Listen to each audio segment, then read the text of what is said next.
What in tarnation are you guys doing all the way over there? The episode's back here. Just come on.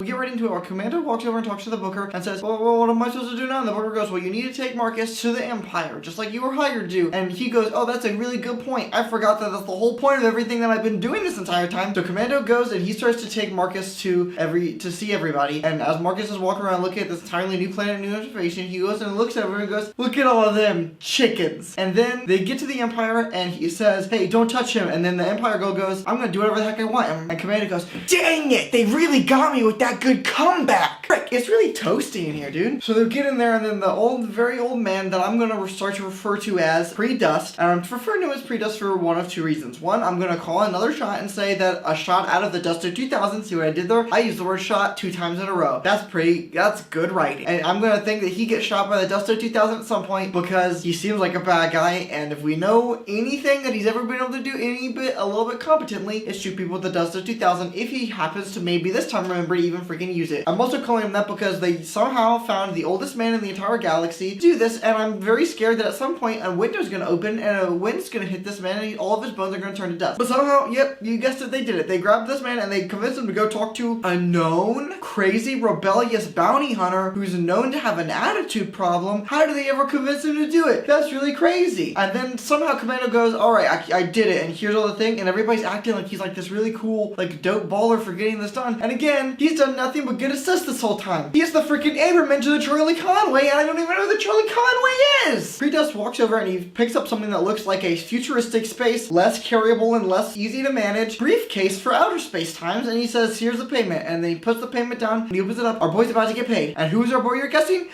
He takes off the helmet and it's Chad freaking Michael freaking Murray. What? He doesn't take off the helmet yet, but I am now hoping and praying. I want to start a poll to maybe retroactively recast this position to be played by Chad freaking Michael freaking Murray because he is the most beautiful man alive. And I really wish he had more work because if he was in every single thing, I think we can all agree that everything would be on track and there would be no more whack, potentially in the whole planet, definitely the whole galaxy. Okay, freaking toasty. When opening the space briefcase, they also make it use the same sound as a thermal detonator just to really get all those nerds out there to clench up. Oh man, I was just about to do a poopy, but now I can't because my butthole's so clenched because I thought the bomb was gonna go off, but it just opened and it's full of metal. So Commando, of course, gives them Marcus and he goes, hey, what are you gonna use Marcus for? And he goes, that's none of your beeswax, pervert. Commando takes all the metal and he goes to see the rest of the commando Metachlorians. And then he walks in there and there's a weird demon space Satan head because there's some weird religion, and I can't believe I missed that the first time, but he goes to get another upgrade. So he's getting an upgrade, and then all of a sudden he starts to get a little bit bullied. But while he's getting bullied, he goes, no, I'm just a part of this religion too. And then while they're saying that, you've never taken off your helmet, and while they bring up that point, again, I'm saying, okay, cool, but I really don't understand why they even have this point in there, because based on the religion that you have to upgrade your armor ever so often, but if you can't ever take off your helmet, how do you upgrade your helmet for armor pieces? So is your armor just in there? And also, how bad do you think his freaking head stinks? What do you think his head stink level is at? Because I'm guessing it's on some Dragon Ball Z like power level bullcrap under there for PU stink. On top of that, what is this even religion about? The only thing we know about this religion is that it's gun based, and if I know anything about guns, it's these two things. One,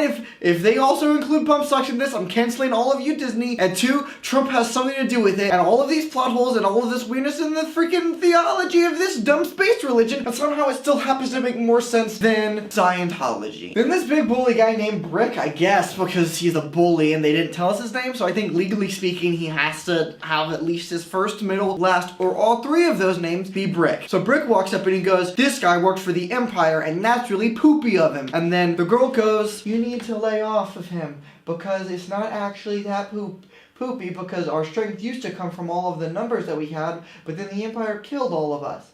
And that would make strength in numbers pretty pointless and stupid because it clearly didn't work the first time, Brick. Now you look like a big dumb idiot. No, you're actually a stupid person, and I'm gonna go back to my room and listen to Tekashi 6ix9ine because I'm actually a bad person. For real. Just kidding, I'm not gonna do that. Hey, Commando, your beepus is so much smaller than my beepus. No way, I have the biggest beepus in the whole world! If that's true, then why is your beepus so much smaller than mine? Now you look really stupid, dude. You guys really need to stop fighting about this, because this fight is possibly more pointless than 85% of all fandom arguments. Also, we're all part of the same religion. This is the way, this is everybody the way, shoot straight. We use guns to kill people, This is the way, let your gun shoot straight. The girl grabs all of the stuff and she puts it in the smeltery and she makes Commando a bunch of new clothes. And instead of giving him a new thing or something, she makes a bunch of space birds for him. And he takes those space birds and he goes, thanks. And then he goes and he goes to the booker and he goes, hey, check out all my cool clothes. Now don't I look pretty freaking fresh? And he goes, you're really 2000 and late. And you don't have any of that boom boom pow. You look stupider than those weird owl things that the best Star Wars film of all time, The Last Jedi, introduced. When he says, do you have any more pucks for bucks? Because I really want to go on more missions. And he goes, I don't do that, but just kidding, I do. And if you ever have any second thoughts about anything, then don't do that. You're gonna go to the ocean dunes. Now, last time I checked, a dune was kind of like a sandhill or something, so I need you guys in the comments down below to explain to me what the freaking ocean dune is, because water doesn't work like that. You guys, dune is science fiction, but science is still part of it. Commando acts like he's gonna go to ocean dunes or whatever, but then he goes, no, I can't do that. I have to go get my boy, Marcus. So he starts doing all of these cool montages where he's kicking a bunch of butt. He goes and he's like, I found Marcus, and they freaking dab up, and then Commando and Marcus start to make their getaway, and then all of a sudden he gets surrounded, and he bends down, and he freaking makes it work.